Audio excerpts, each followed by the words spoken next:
Excellent. Well, thank you so much. Thank you for having me.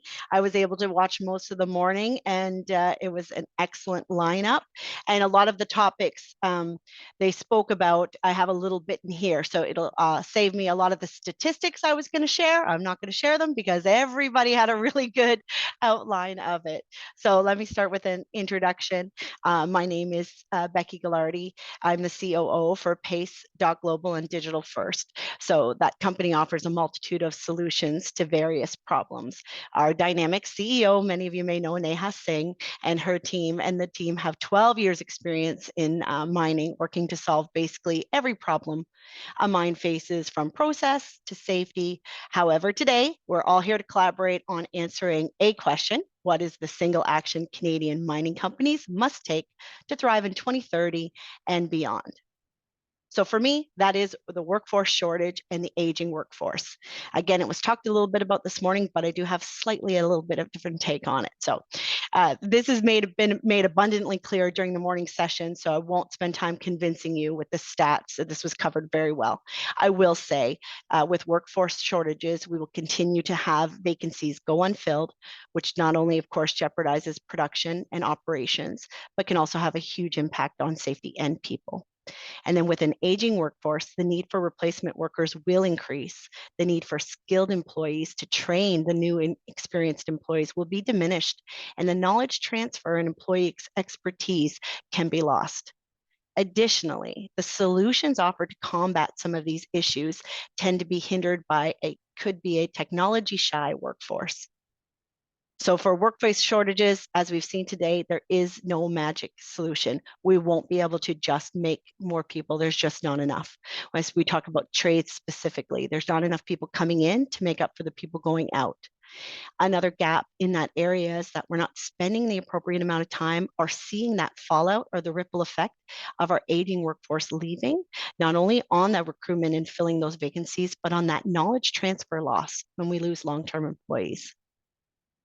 We may think we have some great training programs, but if we're talking about somebody who's been with a company 5, 10, 15, 20 years, typically a lot of that knowledge is still in their heads. We tend not to always do a great job putting out our processes, actually documenting it in a sort of step-by-step meaningful way where someone can pick up a process and execute on it, as well as somebody who had been there for a long time.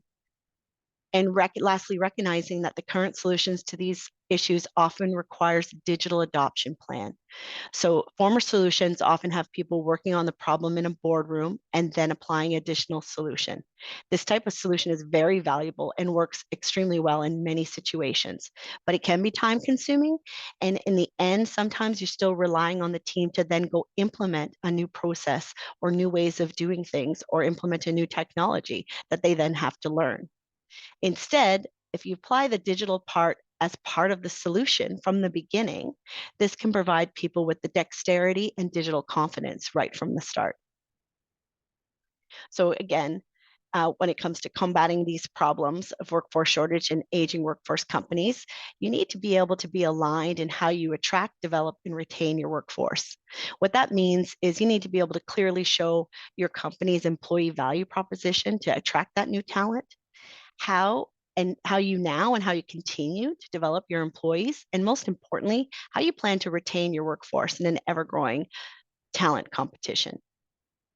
So most companies don't have enough of a plan recognizing the true impact, thinking that they'll just be able to maybe pay people a bit more or that their reputation will entice people. And that is true, and that will work, and it'll work for a short term, but it can be short-sighted and ultimately will be an inadequate solution. You will have to spend to me, the insider track on this is you need to be able to spend time upskilling and reskilling your current work and your future workforce. And again, recognizing that you're going to usually have to do that without that added benefit of having your veteran employees on site to help mentor, guide, and train. They'll need plans for attracting and retaining the diverse workforce, including the Indigenous workers, foreign workers, and women to the industry.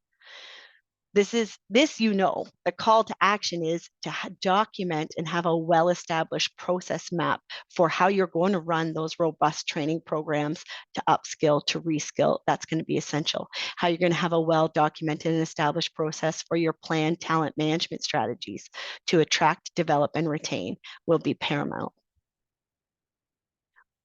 On the other side of the coin is that not having a robust enough succession plan or even just a knowledge transfer plan. So we have a lot of people in the industry for multiple years. And what they do on a daily basis is very organic.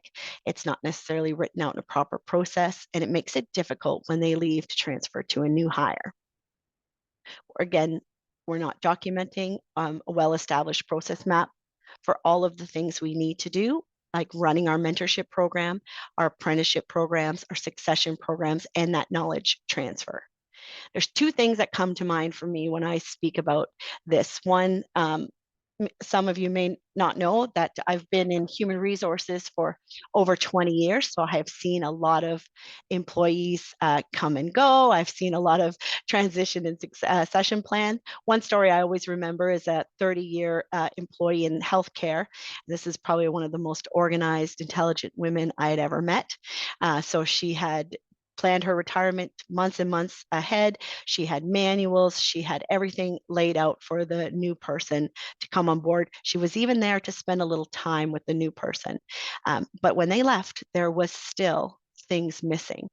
It is almost impossible for everybody to get something out of their head alone. And to be able to put it in a real and tangible way. So they'll definitely have things that are missed. So creating a process map and a checklist within a team generates those questions, that knowledge transfer on the intangibles, and makes learning for all parties involved that much easier. There's clear and concrete toolbox at the end of the day to follow. And because so many people were part of the creation instead of just reading leftover toolbox manuals, they understand that history, significance, and meaning behind the decision. So even if they don't know what the next step is, they'll know enough because they understand the intent, the meaning, and where they're going to be able to do that on their own. And then, of course, on the retention side, it's just an offshoot, another excellent benefit to this. When you do this, when you have a documented succession mentorship plan that you can share online, that helps with retention. It's enough of just words that, hey, we'll train and develop you. If they can see this, that's going to be a potential employee is going to see, and they can be able to envision their journey within your organization. It makes it more real for them.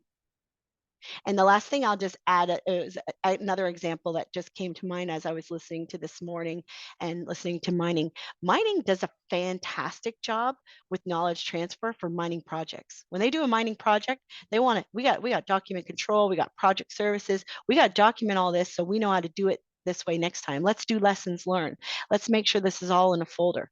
We got to do that same thing with your people. It's exactly the same thing. And it's probably, I would argue, more important because people are why we're all in business and why we have our services to offer.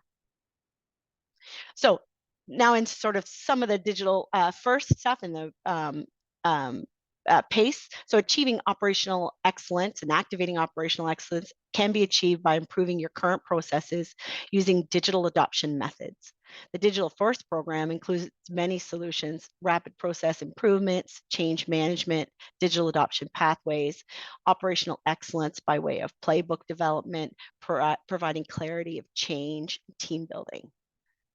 So when you do this, if you have a company who can adapt a process, a workflow, or process map of your main objectives or services, again, you're accomplishing all the things I talked about. You're doing knowledge transfer. When you move through a rapid process transformation, for example, you not only improve the efficiency of your process, but you're also creating a well-documented knowledge transfer training document for new hires. You'll achieve development. During this process, your team is leading the change. So you're also upskilling and reskilling your current team in area of continuous process improvement, digital adoption, and change management. And operational excellence. By having the efficient process workflows, you gain leverage and a competitive edge in the race for talent. As an example, imagine if your current recruitment process is 10 days faster than your competitors. What kind of edge would that give you in this race for talent? Not only that, your orientation and onboarding process, that needs to be rock solid. People can work anywhere they want. So if you're lucky enough to land a new hire and you bring them on board and their first days are filled with, I don't have access to this, I don't have that, I don't know where I'm going, I'm not sure who I'm reporting to or what my training is, they're just going to go say yes to the other offer that they have. I've seen people lose new hires within a day or two without having that proper process on board. So there is a new and different way to align your team and get them to lead the change. So executing a methodology that extracts concerns, PACE and Digital First does integrate a desired diagnostic system, so they can see how their specific concerns are going to be eliminated in the future. So this engages employees to pull for change instead of us pushing the change. Leaders at the highest performing mining companies empower their employees to find and implement small process changes that add up to big results, reducing costs, improving efficiencies, and improving workplace culture. So a few things that make this program so exceptional. The first being that we are a digital solution. So our virtual team works with your virtual team. And we first teach them how to use the technology and getting your team adapted with minimal disruption. Only about 90 minutes a week, they will be engaged, learning technology and improving your current process. The other pillars of our methodology, including putting people first, we have the mining expertise that help your team come up with solution. The process is evidence-based, so you know you can measure the success. We are implementing your vision with our help. And at the end, everyone on the journey owns some digital dexterity, building online competency using online tools. You'll get team alignment. A team that lacks alignment and a shared definition of success can suffer from low morale and disengagement. This eventually manifests into not achieving your KPIs, missed revenue opportunities, and higher costs to a company. You'll have a custom designed process map. So we'll co-develop a future state process map where you experience the elimination of tedious work that's killing your productivity. And third, your team will be leading the change. Statistically, we have found the majority of teams see change resistance because they often fear the unknown. Change means doing things different and moving away from those predictable results, even when those predictable results weren't serving them or the company. So leaving change management to chance can lead to a wasted effort and investment, lack of confidence in future changes, and become morale and retention issues. All of these can be avoided by implementing a great change management system. So having a robust workforce and talent management plan, as well as a comprehensive succession and knowledge transfer plan are just two processes our solutions can help you achieve, giving you the competitive edge and preparing your workplace for the future 2030 and beyond. I want to thank you for your time, and I invite any questions from the group.